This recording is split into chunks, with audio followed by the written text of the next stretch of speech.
Halo Sobat Bola, dunia sepak bola Asia Tenggara kembali memanas.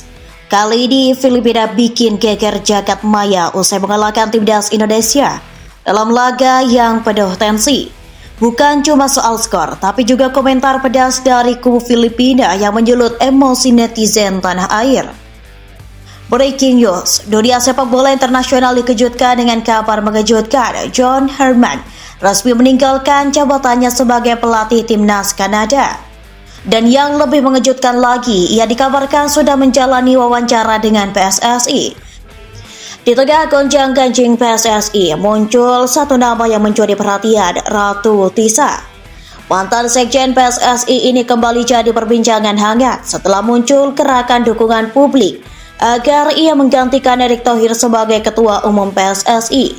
Saya rasa beginilah, kan media sekarang juga clickbait, kadang-kadang juga framing. Saya kan orang media juga. Iya. Saya orang media juga loh. Ini orang media juga loh. Jadi kita ngertilah jeroan isi media. Inilah kembali konteks-konteksnya ini kita harus saling jaga, saling hormat, saling melayani, saling bergotong royong ketika kondisi hari ini memprihatinkan. Karena ini tekanannya luar biasa. Soal alasan pergantian itu kan, soal alasan pergantian ini kita jadi flashback lagi nih. Enggak, karena kemarin yang baru keluar tuh hoax terbesar di 2025 gitu. Setelah omongan, kita nggak usah ngomong JJ ya, nggak usah ngomong tanya JJ dan sebagainya gitu.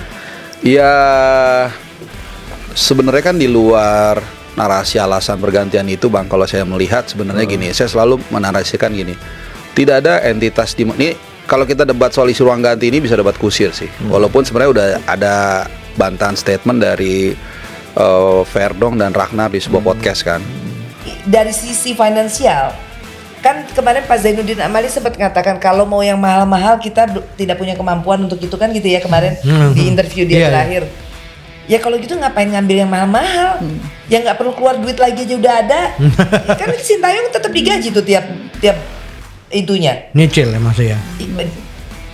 Pesangon. Jadi dia itu jatuhnya tidak hanya dinonaktifkan, tidak dipecat, tapi gaji tetap dibayar. Begitu kesepakatannya. Yang saya tahu ya, mohon maaf kalau salah. Bola ada akhirnya apa ya? Kita mesti mulai melakukan persiapan itu. Nah jadi sama sekarang ya, kita konteksnya pada saat ini ya harus berani membuka roadmap baru, memperbaiki, mengintrospeksi diri semua. Ya kan justru karena main bola itu banyak pilihan, sistematis, harusnya kita bisa benahi gitu. Ya tapi ya itu tadi, kalau yang saya lihat itu apa yang abang usulkan untuk pembenahan? Aku kan kebetulan sekarang megang ini bang, megang pembinaan usia muda. Mau aku garap betul nih, serius banget. Kalau dulu kan serius banget naturalisasi. Ini berarti arahnya udah kelihatan nih. agak bergeser, tapi nggak apa-apa Bang. Nggak bergeser, artinya saya yang bergeser.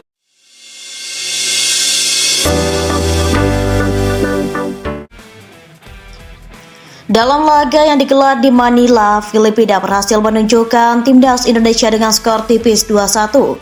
Namun yang bikin panas bukan cuma hasilnya, melainkan pernyataan dari pelatih dan beberapa pemain Filipina yang menyebut Indonesia terlalu dibesar-besarkan. Dan tidak sekuat yang digembar-gemborkan media. Indonesia, mereka cuma jago kandang. Kami tahu kelemahan mereka dan kami manfaatkan itu, ujar salah satu pemain Filipina dalam wawancara pasca pertandingan. Komentar ini langsung viral di media sosial. Netizen Indonesia pun bereaksi keras. Banyak yang menyebut Filipina tidak tahu diri, mengingat sejarah panjang dominasi Indonesia atas mereka di berbagai ajang. Namun sebagian netizen juga mengkritik timnas sendiri. Kita terlalu sering hidup dalam euforia, saat kalah baru sadar banyak PR, tulis salah satu komentar. Apakah ini jadi tamparan keras bagi PSSI dan pelatih timnas, atau justru jadi motivasi untuk bangkit lebih kuat? John Herdman dikenal sebagai pelatih revolusioner yang membawa Kanada lolos ke Piala Dunia 2022 setelah penantian panjang. Gaya kepemimpinannya yang tegas dan strateginya yang modern membuatnya jadi incaran banyak federasi sepak bola. Menurut sumber internal PSSI, Herman telah melakukan pertemuan virtual dengan jajaran Exco dan Ketua Umum. Kabarnya Herman tertarik dengan proyek jangka panjang Timnas Indonesia, terutama dengan potensi pemain muda dan dukungan fanatik supporter. Indonesia punya potensi besar, saya ingin jadi bagian dari sejarah mereka, ujar Herman dalam wawancara eksklusif. Jika benar Herman bergabung, ini bisa jadi titik balik besar bagi sepak bola Indonesia. Tapi apakah Herman siap menghadapi tekanan luar biasa dari publik Indonesia yang haus prestasi? Tagar Ratu Tisa for PSSI menggema di media sosial. Banyak yang menilai Tisa punya rekam jejak bersih, profesional, dan punya visi jelas untuk sepak bola Indonesia. Kita butuh pemimpin yang paham akar masalah sepak bola kita. Ratu Tisa punya pengalaman dan integritas, ujar salah satu tokoh sepak bola Indonesia. Tisa sendiri belum memberikan pernyataan resmi, namun dalam beberapa kesempatan ia menyatakan siap jika diberi amanah. Ia juga menyoroti pentingnya pembinaan usia dini, transparansi anggaran, dan profesionalisme dalam tubuh PSSI. Apakah ini sinyal perubahan besar di tubuh federasi? Mampukah Ratu Tisa membawa angin segar dan mengembalikan kepercayaan publik terhadap PSSI? Sobat Bola, tiga kabar pada CD menunjukkan bahwa sepak bola Indonesia sedang berada di titik krusial. Dari sindiran pedas Filipina, potensi hadirnya pelatih kelas dunia, hingga munculnya figur baru yang digadang-gadang jadi penyelamat federasi. Apapun yang terjadi, satu hal yang pasti, sepak bola Indonesia butuh perubahan. Dan perubahan itu harus dimulai dari sekarang. Jangan lupa like, komen, dan subscribe untuk update berita sepak bola terkini. Sampai jumpa di video selanjutnya.